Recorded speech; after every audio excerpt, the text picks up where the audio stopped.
The ape species had divided into various clans. In one such clan, 3 teenage apes named Noah, Ayana, and Suna were members of the Falcon clan. They climbed the ruins of buildings to retrieve eagle eggs, as every adult ape was required to take an eagle egg to raise as a symbol of maturity. Noah, Suna, and Ayana had no trouble climbing, as the Falcon clan was renowned for its climbing skills. Upon reaching an eagle's nest, they found 3 eggs.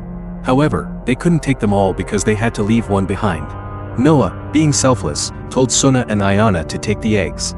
As Noah was about to leave, he heard something. He noticed another eagle's nest, higher up and more dangerous to reach. Being brave, Noah used a metal rod to help him climb to the top. After much effort, he succeeded in taking 1 egg, but as he was descending, the eagle's mother arrived and caused Noah to lose his balance. Noah fell but was fortunate enough to survive the fall. Once they had all descended and were about to return, Noah's blanket was stolen by someone. Suddenly, Noah saw something moving in the trees. The 3 apes immediately chased after the figure. They stopped in front of a tunnel, unsure whether to enter, as the area beyond was forbidden. Noah saw his blanket hanging at the entrance of the tunnel. Anaya smelled something strange coming from the blanket and became fearful, suspecting it might be the scent of a human. Anaya took the blanket and the group ran away. Back at the Falcon clan's village, Noah's mother, Corina, was relieved and happy to see her son return safely. Corina then instructed Noah to meet his father, who was working in the eagle's nest. Noah's father, Koro, was an expert in birds. Noah entered the eagle's nest and found his father, Koro, caring for his prized eagle named Eagle Sunday. When Noah approached, Koro didn't seem happy about Noah successfully retrieving an eagle egg. Instead, Koro asked about the strange smell on Noah's blanket. Koro accused Noah of going to the forbidden area. Noah denied it, but Koro knew the scent was that of a human. Koro decided to consult the elders about the appearance of humans, as they believed that humans would bring trouble. The elders sent Oda to track down the human responsible for the scent. That night, as Noah was repairing a clothesline pole, he heard strange noises from the kitchen. He went to investigate and was shocked to find a woman there. The woman pushed Noah and ran away. In the panic, Noah's eagle egg was crushed. He immediately told Suna and Ayana that his egg had broken. Suna tried to calm Noah down, suggesting that she and Ayana accompany him to delay the egg ceremony until next year. Noah refused, determined to retrieve another eagle egg that very night. Without hesitation, Noah mounted his horse and set off. On his journey, Noah saw several masked apes lying lifeless. Suddenly, from behind, a severely wounded Oda approached Noah. Oda urged Noah to flee. Soon after, Oda died. From a distance, Noah saw a group of masked apes approaching. He quickly hid behind some bushes. Noah observed the group, led by an ape named Silva. The apes began sniffing Oda's blanket, and realizing it had the scent of a human, Silva ordered his followers to hunt the human down. Suddenly, Noah's horse appeared, and Silva mistakenly believed that the horse was carrying the human he was tracking. Silva immediately shocked the horse and followed it back to its origin. In a panic, Noah ran back toward the village to warn everyone, but when he arrived, his village had been destroyed and burned by Silva and his followers. Silva and his group had captured the members of the Falcon clan, forcing them to follow him. Noah found Anaya and Corina, their hands bound. Anaya informed Noah that Suna had already been taken. Noah attempted to free Anaya, but a masked ape shocked him. His son then came to help. Corina urged Noah to help his father, who was freeing the eagles. Inside the eagle's pen, Noah assisted his father in releasing all the eagles. Suddenly, Silva arrived. Silva demanded that Koro bow to him, but Koro refused and attacked Silva. Silva then shocked Koro. Noah jumped in to help his father, but he was also shocked. Koro charged at Silva, but Silva brutally beat Koro. Noah tried to save his father, but Silva threw him aside. Noah managed to survive by hanging onto a ledge. Silva then shocked the rope, shouting the name Caesar. Noah fell and lost consciousness. The next day, after regaining consciousness, Noah saw that his village was destroyed. The place was eerily quiet, as everyone had been taken by Silva and his group. Noah then saw his father's lifeless body. Struggling to hold back tears, Noah buried his father. At his father's grave, Noah swore to find and save all the members of his clan who had been kidnapped. He took a broken electric baton from the site and mounted his horse, determined to follow the trail left by the apes to the forbidden area. Noah bravely entered the tunnel leading into the forbidden zone. Eagle's son followed Noah from above. Noah then found his mother's scarf. Since it was already nighttime, Noah decided to rest. The next day, Noah continued his search. Along the way, he smelled a strange scent of smoke. He investigated and, to his surprise, fell into a hole in the ground. Suddenly, an ape appeared, pointing an electric baton at him. The ape's name was Raka. Raka mistook Noah for one of Silva's followers. Noah explained that he wasn't part of them and was trying to follow Silva, who had kidnapped his friends. Raka then shared that the night before, Silva had passed through there and killed one of his friends, whose body he was currently burning. Raka survived because he had hidden while protecting their books. Noah was confused by the sight of the books, as he had never seen anything like it before. Raka explained that the symbols in the books had meaning. In Caesar's time, the apes were able to read these books. Upon hearing this, Noah remembered that Silva had mentioned Caesar's name. Raka then said that many apes today misunderstood Caesar's teachings, like Silva and his clan, who were using Caesar's name to justify their cruel actions. Noah said that he had never heard of Caesar. Raka wasn't surprised, as Noah's clan must have isolated themselves for a long time. That's why they had forgotten about Caesar. Raka then shared that Caesar was once the wise leader of the apes. Caesar had made a rule that apes should never kill each other. Raka showed Noah his necklace, which bore the symbol of Caesar's people. Raka was the last ape to follow the true teachings of Caesar. He explained that in Caesar's time, humans were many, but now their numbers were dwindling. Back then, humans and apes had lived together. For Caesar, humans were important. Upon hearing this, Noah was confused, as his clan had always seen humans as the source of problems.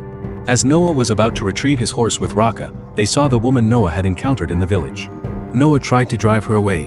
When Raka learned that a woman had been following Noah, he decided to join him. Raka then spotted an eagle flying above them. Noah explained that his clan raised eagles. The eagle following them was named Eagle's son, the pet eagle of his late father. That night, as Noah was busy fixing his electric baton, the woman appeared again from behind the bushes. Raka threw some food to lure her closer. She took the food from Raka, and seeing that she was cold, Raka took one of Noah's cloths. At first, Noah protested, but Raka insisted that they should show compassion to the cold woman. The woman took the cloth Raka offered. Raka sensed something strange about her. He believed she was smarter than any human he had known. Raka then called her Nova, because in Caesar's time, all humans were named Nova. Noah was curious about why Caesar had cared for humans. Raka told him that, according to legend, Caesar had been raised by humans.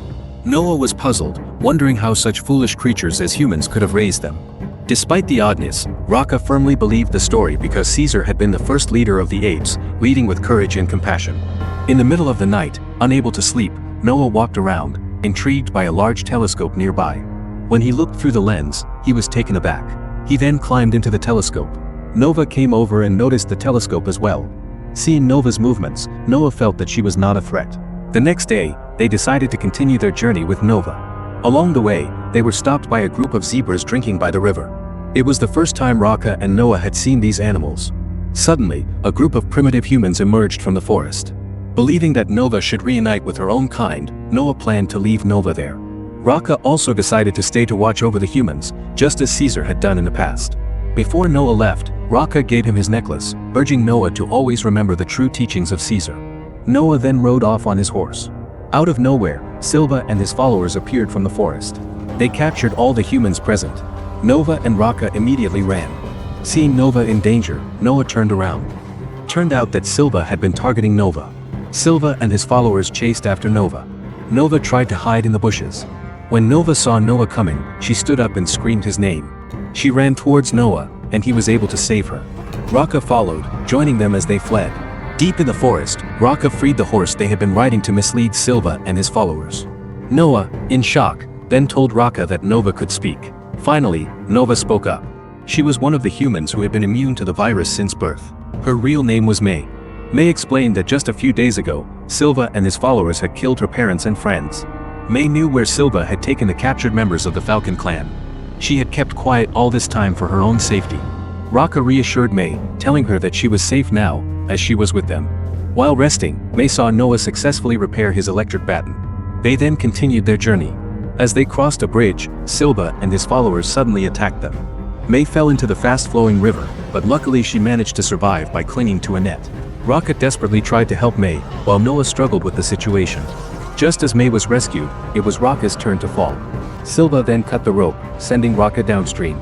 Noah and May were then taken by Silva to his stronghold, which looked like a massive dam by the sea. Silva brought May into a room, while Noah was taken to the area where other apes were kept. Noah was finally reunited with Suna. Suna was overjoyed, thinking that Noah had died. Elsewhere, May was placed in a room filled with books. A man named Trevathan approached her. Trevathan was also immune to the virus. He could speak and think, and he could read. Trevathan revealed that he had tried to escape once, but he had fallen and broken his ankle. In the end, he could only resign to his fate. In this place, Trevathan was forced to read historical stories for the ape leader of the stronghold, named Proximus. Meanwhile, Noah met his mother, Corina. Corina was overjoyed to see her son alive.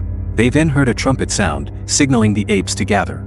The ape leader, Proximus Caesar, stood on a podium. Proximus pointed to a massive iron bunker door beside him. He was convinced that there was precious treasure hidden inside. Proximus then ordered his men to open the door. Despite their best efforts, the door wouldn't budge. Silva then set a rope on fire, creating a blaze to try and burn through the bunker door. But the door still wouldn't open. Proximus then ordered his men to stop and suggested they try again tomorrow. From afar, Trevathan told May that Proximus had been trying to open that door for months without success. May already knew that the bunker had once been a human settlement. Inside it were technologies and weapons that the apes should not know about. Trevathan then advised May not to resist the apes, as the world had already been taken over by them. Silva then brought Noah before Proximus. In that room, Noah saw that May and Trevathan were also present. Noah also noticed that Anaya had become a servant of Proximus. Proximus then spoke, revealing his ambition to open the massive bunker to study its contents. Proximus wanted to learn from the things inside the bunker so that the apes could become as powerful as humans once were. May then said that no one would be able to enter the bunker. Proximus then showed May a map that belonged to her deceased friend. It turned out that May and her group had been trying to get into the bunker to retrieve something very important inside. However, some time ago, Proximus' men accidentally killed all of May's friends. Proximus regretted this because it turned out that the humans knew how to open the bunker. He then ordered May to help him open it because he knew that May's real goal in coming here was to get into the bunker. May firmly refused, saying that whatever was inside the bunker didn't belong to Proximus. Enraged, Proximus didn't care. He declared that the bunker was in his territory, which meant everything inside it was his. Proximus then asked Noah if May had ever told him how to get into the bunker. Noah answered that she hadn't. Proximus then suggested they speak privately. He explained that he had intentionally brought Noah's clan here because he wanted to unite the ape nation. Proximus planned to create a kingdom where apes could rule. He then told Noah that humans could not be trusted. Proximus had to control all the technology inside the bunker before the humans did. The apes had to become stronger than humans, or they would be lopped away again by humans, just as they had been in the past. Later in the afternoon, Noah sat by the beach, watching a group of eagles from a distance. He then gazed at the necklace Raka had given him, reflecting on Raka's words about Caesar. Noah was sure that Proximus's earlier statement about apes being imprisoned by humans in the past couldn't possibly be true. Unexpectedly, Eagle's sun landed on Noah's hand for the first time. A plan began to form in Noah's mind. That night, Noah secretly met with May. He knew May wanted to retrieve something from inside the bunker. Noah asked what it was. May replied that it was something very important, something that could help humans communicate again. Noah agreed to help May take the item, but only on the condition that May would help him free the Eagle clan apes. May agreed. They planned to destroy the dam, allowing the ocean water to flood the bunker and destroy everything inside, preventing Proximus from taking control of it. Noah and May then met with Suna and Anaya to ask for their help, since the climb ahead would be difficult. Suna agreed to join, but Anaya, fearful, refused. Noah and Suna then approached May, who was preparing explosives. Suddenly, Anaya showed up. After reconsidering, Anaya decided to help Noah. They then placed the bombs on the dam. Just then, Trevathan appeared, noticing what May was doing. May invited Trevathan to join them, but Trevathan threatened to report them to Proximus. Panicked, May was forced to strangle Trevathan to death. After throwing Trevathan's body into the sea, May and the apes navigated the steep cliffs. May instructed the apes to climb, and Noah carried May up to the top. Once they reached the top, they saw an open ventilation shaft. They lit torches and entered the bunker. They descended the stairs until they reached the bottom. May then activated a power panel, and to their surprise, it still worked. The lights inside flickered to life. After examining a map, May told Noah and the others to wait while she went to retrieve the item. While waiting, Noah, Anaya, and Suna entered a nearby room. It was an abandoned classroom. Noah picked up a book. Inside the book, they saw an image of an ape inside a cage. Proximus's words were true, humans had once locked the apes up. Elsewhere, the item May was searching for turned out to be the satellite access key. After retrieving it, May noticed some weapons nearby. She then returned to Noah and the others, urging them to open the bunker door. Along the way, they saw rows of military tanks. May instructed Noah to move quickly. He had to get his clan to safety before she detonated the dam. When they reached the bunker door, they found Proximus already there, holding Corina hostage. Proximus ordered his men to shove all the Eagle clan apes into the bunker. He marveled at the military vehicles inside. Suddenly, an ape took Suna hostage. Proximus demanded Noah tell him their plan, but Noah remained silent. Proximus then ordered his men to kill Suna.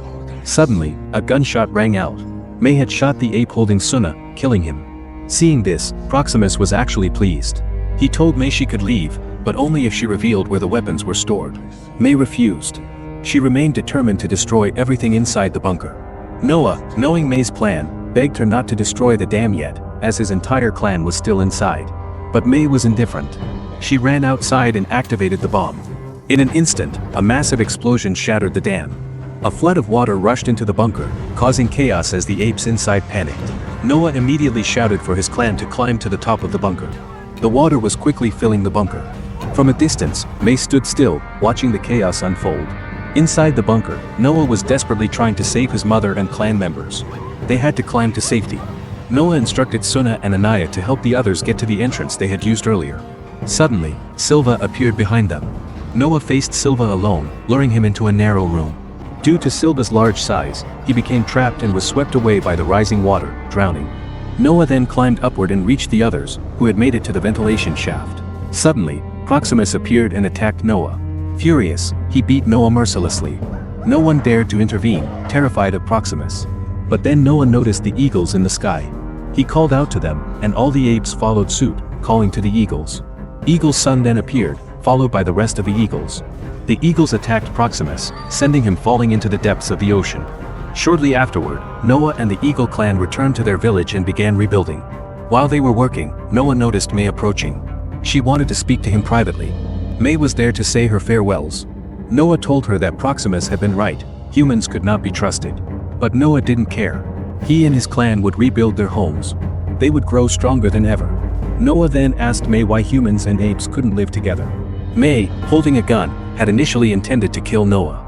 But after hearing his question, she hesitated. Noah then gave May the necklace Raka had left behind, so that May would remember the ape who had once helped her. May then left. A few days later, May entered a settlement of intelligent humans who were immune to the virus. She handed over the satellite key to them. They began accessing the satellite, eventually succeeding in communicating with other human groups unaffected by the virus. Meanwhile, Noah and Suna were observing the sky through a telescope. Noah intended to learn from the knowledge of the humans of the past, so that they could grow stronger. And thus ends Kingdom of the Planet of the Apes. Thanks for watching and see you next time. Bye.